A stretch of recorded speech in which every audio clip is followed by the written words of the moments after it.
Hey guys, what's going on? So I got a special guest for us today. It's Ian Henman. Did I say that right? Yes.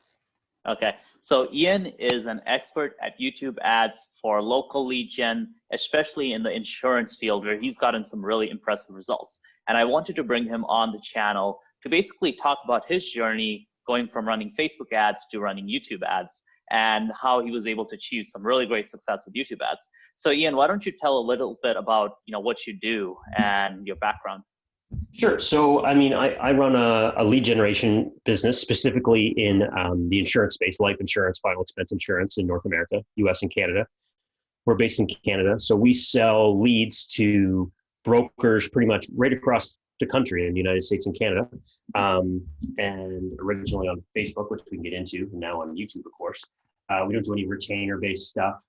So we own all our own websites, all our own properties. So when we're doing media buys, we're doing them basically for ourselves. We're spending our own money to generate leads to then sell at a profit, ideally, to our buyers, which happens most days. So Got it. So basically, you own the lead generation kind of websites, and you're driving traffic to them, and then you're selling the leads. And you distribute these leads to one company or to multiple companies? no, so we're doing it like in Canada alone right now. At any point in time, we're selling to 50 plus buyers across anybody who's familiar with Canadian geography, from like Newfoundland all the way to British Columbia. Especially in Ontario, we might have 10 or 12 buyers at a time. So we're using part of the data we collect in our process would be the postal code, or in the United States, we're collecting zip code. Then we're figuring out the longitude and latitude and plotting that all in real time to distribute to a buyer in each region or province or whatever it might be. So we're able to round robin and sell to a lot of different people at one time, but in smaller segments. So maybe one or two a day. And then sometimes you have buyers that are buying, in excess of 25 or 30 a day as well. So Nice. And I'm curious, with the lead generation that you guys are doing, how many leads are you generating per day? So between the US and Canada, we're doing, in some days we're doing upwards of 350 leads a day. Sometimes, we've had days more, 400 plus. But our baseline is usually a couple hundred a day that we need to produce for our average sort of buys. But things are somewhat cyclical, especially with smaller clients when we're dealing with them. They may buy 50, then they don't reorder for a couple of weeks because they work those leads. So it's a little bit up and down. Okay, that's very, very interesting. And how much do you usually sell leads for? Is that like a confidential thing, or is it a general No, not range? just, I can give you a range because so it all comes back to a lot of people in the pay per lead space are kind of well, you get your lead and you double the price, right? But that doesn't really work because you have to work it backwards off what your buyer's getting. So we really take into consideration what product is our client selling. So in this case, a term life insurance policy or a whole policy or a guaranteed policy for funeral coverage. And then we look at, well, what is their expected closing ratio on our leads? What do they earn? Then we kind of work that backwards because they're looking to usually 2.5 to 3x their money that they invest with us. So the numbers have to work there. So we're selling leads for between $35 and $40, give or take, usually in this space, Canadian. Got it. Got it. That's very, very cool. And so you guys are mostly using YouTube ads for this, right? Yeah, I would say like we're on any given month, we're about 80% plus YouTube with a little bit of Google Discovery. And then we toy a little bit in native, but it's more to do with retargeting to be everywhere type of thing, right? In GDN. So, but YouTube's our primary driver. Got it. But this wasn't the case in the past, right? Like in the past, you mentioned that you were really reliant on Facebook. Yeah, like so many marketers got stuck in. I've been in this since 2004. So I started in SEO and then I got into paid media, and I really didn't get Facebook at first, coming from organic, because I was like, I don't understand why anyone would, I don't go on here to click on ads. But as their algorithm got so good, you couldn't ignore it because it was like shooting fish in a barrel. There, once that pixel created data, especially at the volume we were doing, it reached a point where you just pressed kind of go, and as long as your creative and funnel worked, it was too easy. So we became almost entirely reliant on it. Actually, we were entirely reliant on it until sort of in 2019, when people started losing ad accounts, business managers, and things like this. My spidey senses started tingling, and I realized I need to look at other platforms. So we started to toy with Taboola, and I started to toy with YouTube in a very primitive way. I'm embarrassed what we did then, but we'd started to get into it sort of to the point that by about March, just before things changed in 2020 and around March, we were probably generating 15 or 20 leads a day off of YouTube. So That's very, very cool. So 15 to 20 leads a day, and now you're at 200 plus. Yeah.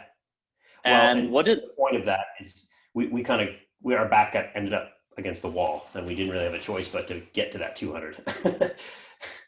what happened there exactly? What made you decide Sure. to go switch from Facebook to YouTube So completely? it was last September, I think, and there's other people that will watch this that can 100% probably relate to this.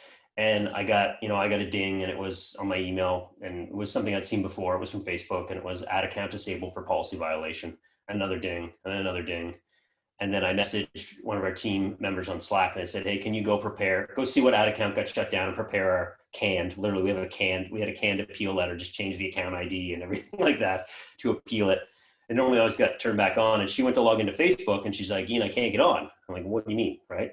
So I went to log in to see what account it was, and our business manager was disabled, two of them actually, because for the length, we kind of got into this before there was limitations on stuff. So we had about 90 ad accounts. We had 4 different BMs, like a personal, and 3 different business managers that we were all connected to, all white hat, nothing bought or shady on that. Anyways, long story short, everything got disabled that day.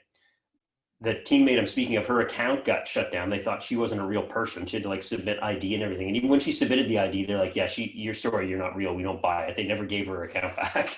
So that was kind of, we went through like a process of a couple of weeks trying to negotiate with them. What can we do? What can we do? And it was a final straw. So that was really what put my back against the wall. Like, well, it's YouTube or bust kind of, right? So. Oh, that's crazy. That's just so crazy. Just wake up and everything's gone. It's like 90 ad accounts, 4 business managers, and I mean, like, we weren't spending profile. Yeah, crazy. And we were spending tens of thousands, like, anywhere between $50,000 and $70,000 a month in our account. So it wasn't a little bit of spend. It was, and I know I'm not suggesting we were a big Facebook player, but it can happen to anyone. That's my point. Yeah, at least worth like somebody sending, replying to you personally. If you're spending 50, 70 grand. Any other company, you spend 50, 70 grand a year, they give you like an account manager, a rep, or something. Like you get support. Facebook, It's like you get some dude in like the Philippines at best, if that. Yeah. Oh yeah. When I started getting into native, they were all over me. They were like, you're getting texts, phone calls from people like, can we get on a Zoom call? Can we talk? Can we help you out? It was crazy. So what did that process look like now that you're like, okay, Facebook is not an option. I have to make YouTube work. What does that process look like for you? What did the changeover? Like, how did we get to where we're at today? Sort of? Yeah. Like, so, how did those? Yeah, sure. So, I mean, let me back up just a second. My appeal to going to YouTube and why I chose to put my time into that was the thing that I liked about Facebook. There was lots I liked about Facebook, but one of the things that I thought is the strength of Facebook is the flexibility of creative. They're not limiting you to 40 characters for that copy. They're not limiting you to 30 characters for a headline. You can change so much. You can do a lot with a Facebook ad in terms of the creative control over it compared to Google Display Network or any of the native platforms. And YouTube was the next best thing I saw that possible. There was a barrier to entry because I had to create a video, but I could make that video 30 seconds, 30 minutes, whatever I wanted, and as long as I was in policy, same as Facebook, you had a lot of free range there. So that was my reason for going into it. Now, when I was at 20 leads a day, I was running some pretty crappy static image slideshow videos with like a extremely poor voiceover I did with like, a boom mic in my office. So what it really looked like to get it going, first thing was obviously new creative, but second thing was figuring out, okay, how do I use my targeting here? Because I knew my hooks and my angles into the market that I used on Facebook would probably work over on YouTube once I figured out the right creative mix, but who did I put it in front of? And that was the hardest part I had to figure out at first. So to me, the first thing was figuring out, I knew my demographic data because I had Google Analytics on all my landers.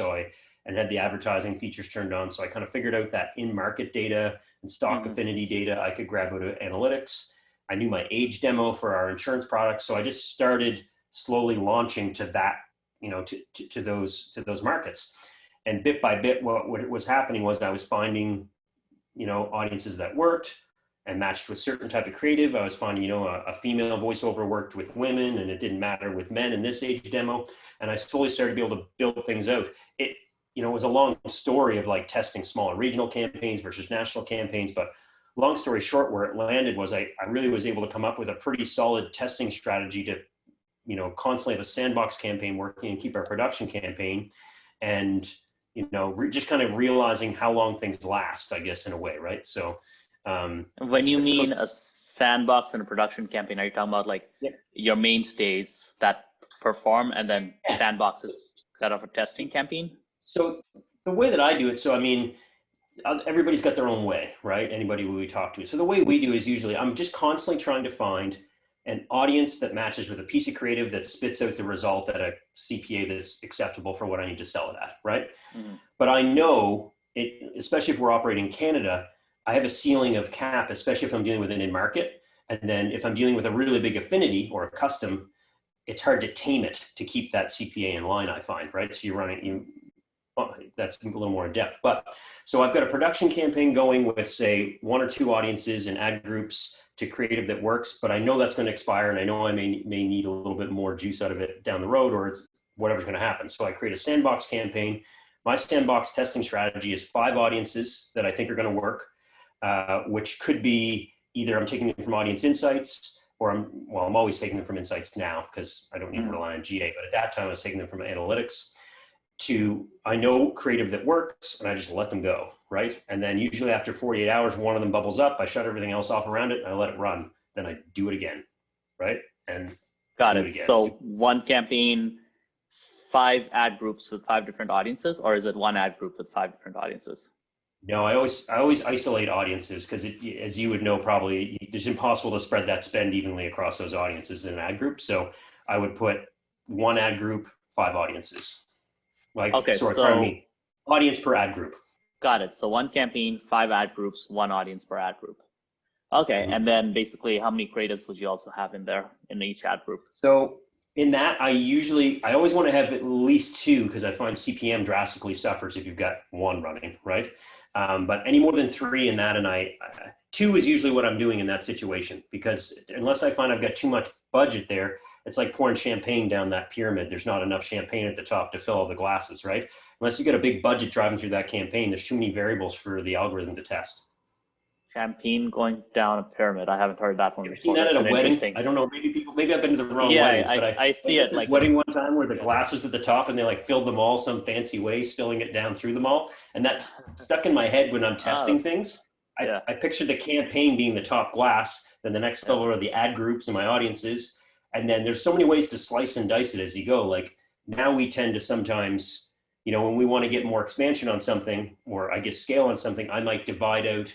We frequently will run separate mobile and desktop and tablet, or we'll run female and male or whatever within an audience that we know is working, because we don't want to dupe it. Because most people have probably had this experience where you kill a campaign trying to run the same audience in 2 campaigns in the same, right? So off on a tangent there, but yeah. Okay, that's very, very interesting. And do you guys, so you mentioned a lot of in-market audiences, which makes a lot of sense because you get that data from Google Analytics, and that's honestly something that just works super, super well. And you also mentioned custom audiences. So how has your success been with custom audiences? Very good. I mean, I would say custom in market and stock affinity are the winners for us. Surprisingly, hands down. We'll run custom intent-based stuff for the specific types of products that we're selling, obviously, which are winners all the time, but we're limited at scale there because we can't make more people, go searching for this stuff, right? Yeah. So we can usually run that stuff at max conversions really successfully because they're just not huge audiences and they're pretty tightly knit group of people. So I'm not afraid to let the algorithm unleash on that. When we get into these stock affinity audiences, where life insurance and other types of insurance is such a ubiquitous, everybody needs a type of offer, we tend to get good results out of those as long as we run TCPA and kind of tame the algorithm so we don't just let it have free for all. Stock affinity, so I find the stock affinity, you mean just standard affinity audiences? Standard affinity. Well, no, I don't know what you call it now. Purchase interest or whatever they call. I'm so used to the custom affinity, custom intent. What do we call the first radio button now in custom? The top one. The top. Well, we basically custom audience. Yeah, because there's you can build custom audiences of URLs, which is it used to be called custom affinity. or you can Mhm. build it off of searches, which is like custom intent, and you can also build it off apps, and then you can also build it off interests. So, Yeah. or like purchase interest, which is a little bit more vague. Well, But and yeah, that's what I mean. So building it off okay, purchase interests, which would be your got it. first radio button, you're going to create you've got your keyword box, you've got 2 radio buttons at the top. Your Mhm. second radio button would be intent. Your top one would be interest-based, right? I find Got it. interest-based challenging to make work for us, Mhm. unless we strike upon something like anyone who knows Wayfair, which is like a giant like e-com international site. That we got an interest sort of audience working super great off that because we Mhm. kind of knew who shops there and it fit our profile, and we got Yeah. really good mileage out of that for about 6 months. Nothing to do No, with we insurance in any way, shape, or form, but the yeah, profile, selling to the person, not the thing, right? So exactly. We had a custom affinity audience based off one guru, and we literally were using it in like 6 or 7 different make money online offers, like different types of make money online offers. But like, I think at a certain point we're spending 10 grand a day on this guy's custom affinity audience, and I'm like, it's he who must not be named. That's what we call that yeah. audience. He who must not be named. It's like we pray to the gods of Google to let that audience keep spending, because that just works so well for us. It's It's ridiculous. the holy grail, these affinity audiences at Yeah. TCPA, if you can get them going, because Yeah. it's just like, and I mean, there's some little ninja tricks. Like we would exclude, we usually limit on those cold type of prospecting campaigns. We'll put a limit of 3 views a month on it, and we usually exclude page views and then put them into another retargeting campaign. You can really train the algorithm to stretch really far in there to do a great job, I find, because there's just so much depth to those, right? Once you can find the right one.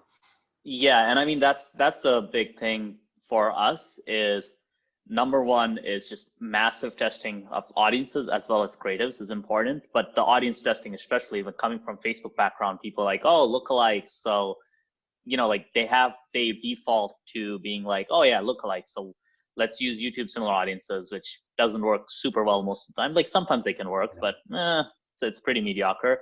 And then they're like, okay, I don't know what to do. And then they try a few audiences, it doesn't work. They're like, okay, this doesn't work. While on Facebook, you start with a 1% lookalike of, your customers or of your leads, and it's probably going to work decently well. So on Facebook, it's like, I don't know if you've had this experience. Do you find that when you ran Facebook ads, it was easier to get started, but harder to maintain and scale? While in YouTube, it was harder to get started, but easier to maintain and scale. I would agree with that. I mean, on Facebook, it always felt like I was chasing my tail. Like it was an extremely bipolar experience Mm-hmm. because getting going at first is always hard in a new account, no matter what you're doing, right? But once you start to gather any amount of data, it was, it worked. It would work really good, and you'd be like, "Oh my gosh, look at our CPLs here, our cost per lead and cost per acquisition." But it would be so short-lived because the frequency would spike so fast, and it would just, you just couldn't get the scale out of it. So you always had to have the next thing, the next thing, the next thing, even Mm-hmm. throwing into the next audience. But on YouTube, we've kind of lost that. Yes, you're absolutely right. It was challenging to get to the point where we are now, over a 2 or 3 month period. But once we got it stable and we had a much better understanding of the creative our market responds to, we kind of found ourselves in a place where, there's a piece of creative now we've been running since well before Christmas that's still consistently, and not at small, at like an $800 a day budget, not huge compared to your 10K budget for the guru. But I mean, we're talking a national campaign in Canada for life insurance.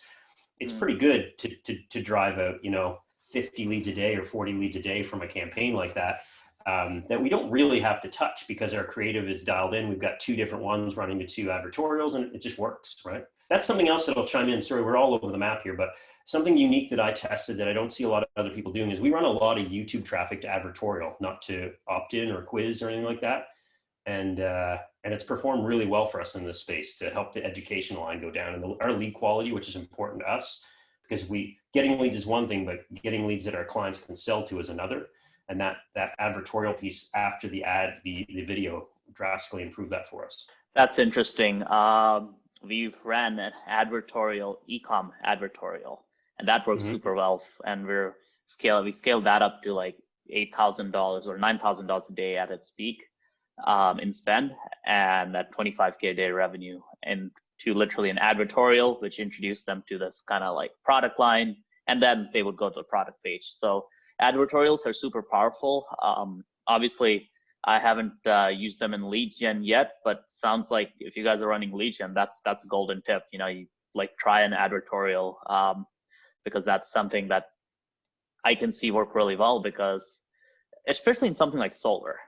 Like if you think about something like solar, like people Yeah. really need to be educated first before they opt in, right? Or even insurance, right? Like any of these things, you kind of need people to kind of buy in, and you know, just asking them for the opt-in, for the lead right off the bat, it's like only really if they're already convinced of that this is the right thing to do. But yeah, that's one thing with lead gen, is like a lot of times with lead gen campaigns, with lead gen marketers, they don't really try to like kind of do any persuasion. They just like ask for the lead, you know.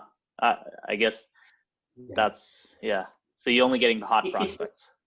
It is. It's a key thing. You know, it's like if I can come up with the I hate using the word clever in marketing because I think it really doesn't play to our strengths when we're trying to run direct response we do in lead gen. It's really about like what emotional triggers can you dig into and try and pick one really strong one, versus a lot of people like solar's an excellent example. Like I mean, everybody's seen the money down solar hook, right? Especially in the US, not so much Canada. And Yeah. I think it's getting a little worn out because, you know, I think a great hook now would be like, of course, solar's not no money down, find out what it really is, you know, or something like that.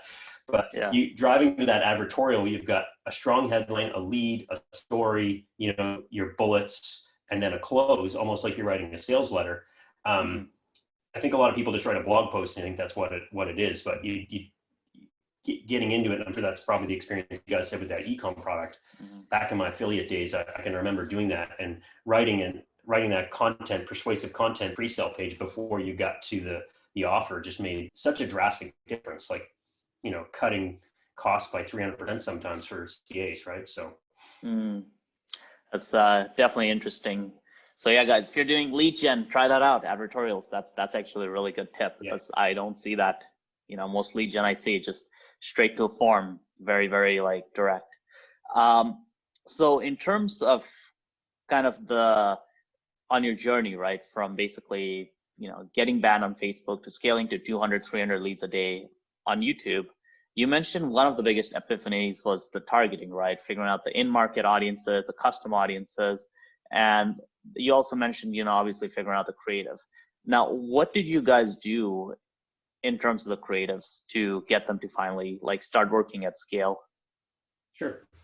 So aside from spending like $100,000 of my own money to try and figure it out, it was kind of going backwards to thinking about the customer, like to the end prospect, and working backwards about who needs life insurance or why would they need it or what are their pain points. And then realizing that we were trying to, you know, quality really matters on Facebook, or pardon me, on YouTube. Not to the point that you need to have like a studio set up and you need someone, you know, to record, a professional actor and everything, but the voiceover, and if you're going to use stock footage, you know, use good stock footage. If you, you know, and if you are going to go a more native approach to it, we've used those two like smartphone style testimonial videos, they work.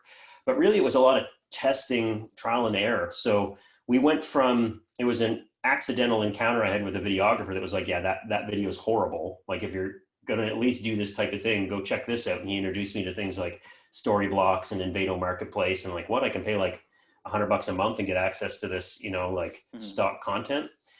And then it took starting to actually, the next big epiphany came from watching ads primarily in the United States for like pharmaceutical type stuff, lawyers, people that do direct response ads on TV, and looking at like, what do they do? What do they do to make the phone ring? You know what I mean?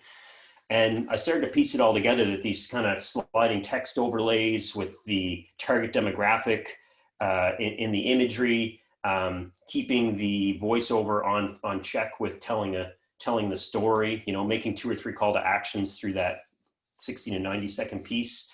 It really was a lot of trial and error. And even today, when we need a new piece of creative, we know what kind of works, but whenever we do a voiceover, we write our script and then we usually write 3 or 4 intros to it. And then we get the voiceover artist to do all 4 intros. And then we have our meat piece, which rarely changes because people only remember what they see at the beginning and the end. Very rarely do they remember the middle, right? So, and then that's kind of, it's just a testing sort of pedagogy we've created to have, you know, let's try these 4 intros. We know we know this middle works. Let's try this close. And Yeah, I mean, the CTA and everything has pretty much stayed consistent. It's always just trying a different emotional trigger on the front end to try and get people to respond. So, and it's a lot of calling out, like, um, Canadian attention, Canadian dads without life insurance, or, do you have a young family without life insurance, or, are you over 60 in Texas and haven't yet gotten your funeral covered, and those types of things, so that we get the skip video if they're not interested at all. So we don't pay for that view at all. But we do grab their attention if that is a trigger for them and something they've thought of, right? Yeah, that's very similar to what we do, right? Like it's basically everything you're talking about, having the different hooks, different intros, having the body, voiceovers, spokespeople. So could you run me through what kind of ads are you guys running? Is it mostly like, let's say you take stock footage and combine it with a voiceover, or are you shooting basically in a studio, or is it a mix of both of them? We would do zero shooting in a studio. I do no creative in-house whatsoever, other than like we have someone, we do video editing, right, in-house. Yeah. We're about 75% stock-based stuff. So like stock imagery with voiceover, and then sometimes we overlay some like news stuff if it fits in, or like screenshots of like maybe the survey they're going to go take or whatever it might be, right? Or facts, like stats for things like you think of something like funeral insurance or something. We're often overlaying statistics about how the price has increased and like a line, so some animation and things like that, After Effects things. The other 20% we would use is usually like spokesperson style, but we're hiring actors. And we're literally still doing it through things like Upwork and Fiverr. We've got a few key people we use. We know they work well. We built relationships with them, and we know they're good at delivering our scripts, right? We find that the type of videos we do with the stock footage work really well in cold prospecting, and the spokespeople we tend to use retargeting video views right away, like 1 day video view audience, and retarget them right away with the spokesperson. And those campaigns tend to get a very good CPL for us. In just about every market I've done this in. Got it. So you have the stock footage or the voiceover as kind of your cold traffic ads, and then basically you retarget them with, like, let's say an actor that's kind of doing like a video that's kind of like a testimonial video, or? No, we stay away from that just for compliance purposes, because when we're in life insurance, we don't want anybody saying they've done something they can't, because it's not just a slap on the wrist we'll get. So it's usually it would be, if you've probably seen the lawyer type ads or whatever on TV, that the guy is like an ambulance chaser talking about how he'll win and you don't pay unless, or whatever. It's that type of person that might even be on a green screen and then we change the background, or maybe they're in a setting like their living room or something and they're the right target demographic for who they're speaking to. So generally speaking, it's like that with maybe a small bit of text on it, right? In some markets we've tried that work really well, especially in auto finance. We've done some stuff in utilizing a younger millennial demographic with smartphone selfie type shots, right? So hiring 2 or 3 men and women in the younger, like sub 30 demo to basically read our scripts on their smartphone, right? Again, they're not suggesting they use it, but they're describing the service, and there is sort of a suggestion that, hey, I used this service, even though they're not saying it. But those have worked really well. They're fast, they're snappy. The quality isn't like A+, but it's what people are used to seeing on Instagram, Snapchat, Facebook, and those have worked really effectively for us not in certain markets, not life insurance, but definitely in auto finance and a few other younger demo targets we've been hitting. Got it. Yeah. So one thing that I've noticed that's interesting is a lot of people, they tried video ads without a voiceover and they just fail, but you add a voiceover to it and it just does so much better. Yeah. Like I've had people tell me that.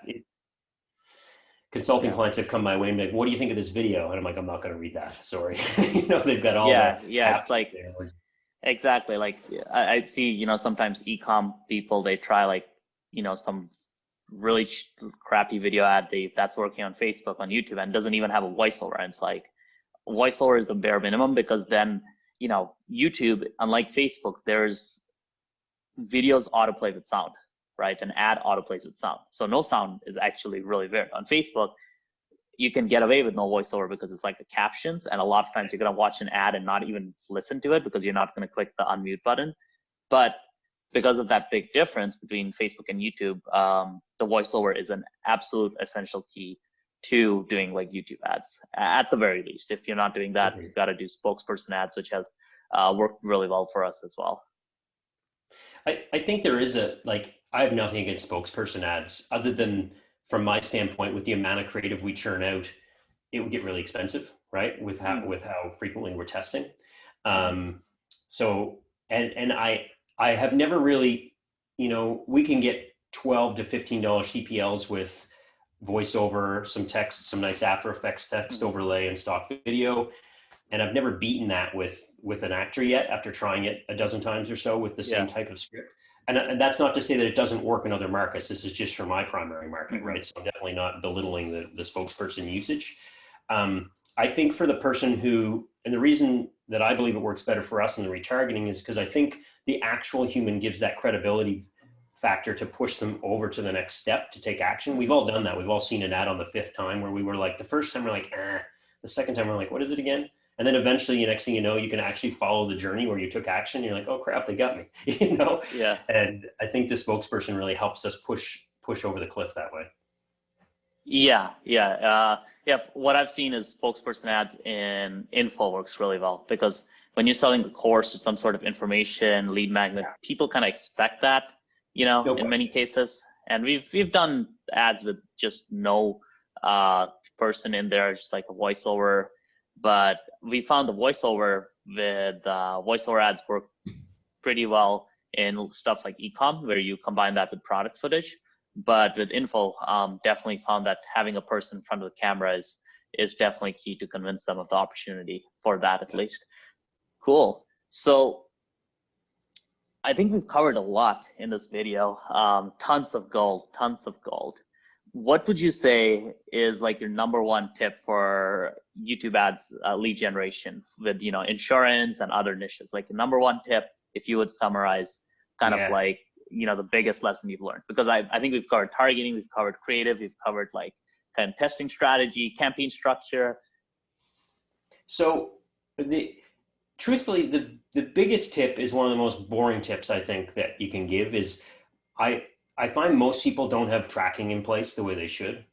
And lots of people that I speak with come to me and they're like, this isn't working.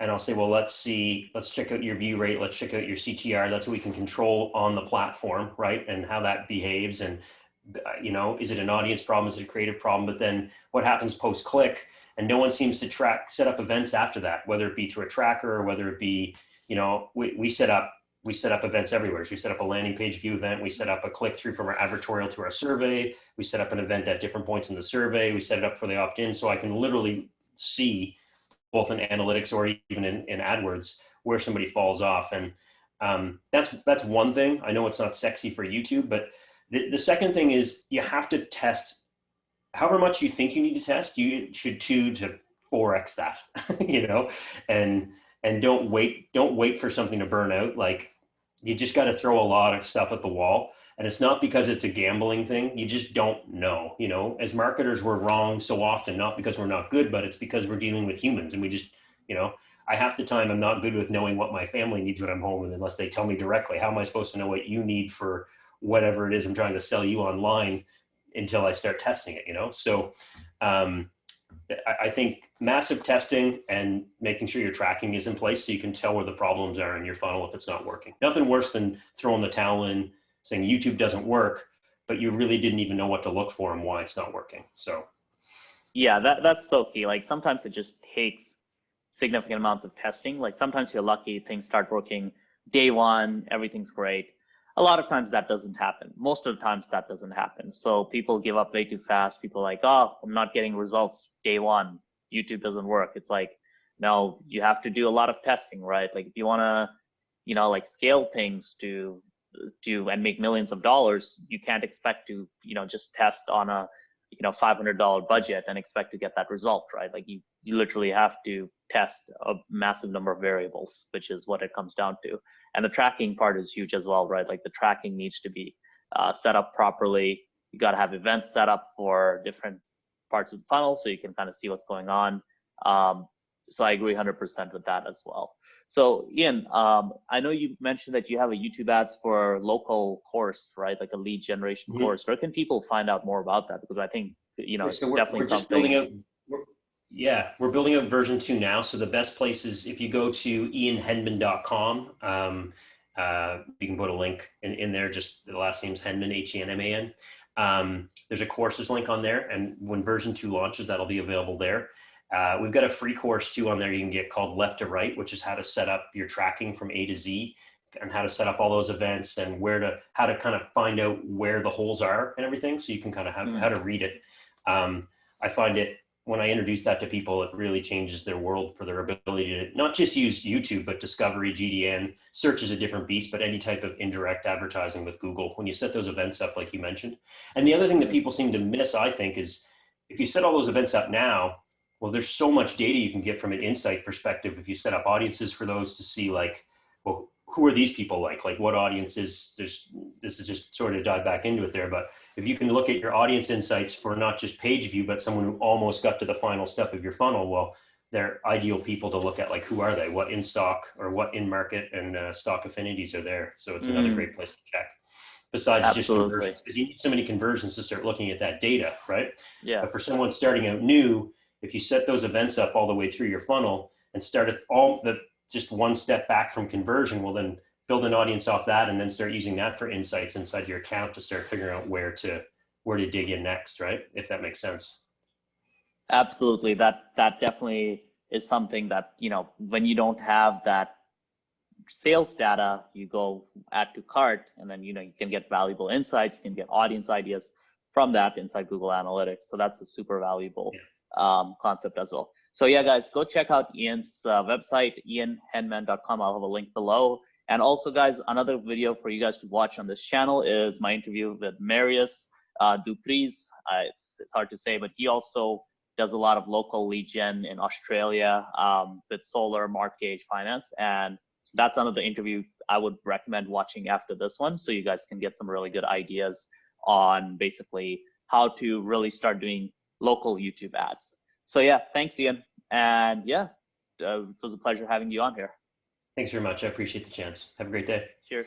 Cheers, guys. Make sure to subscribe and like so I can keep interviewing more badass people.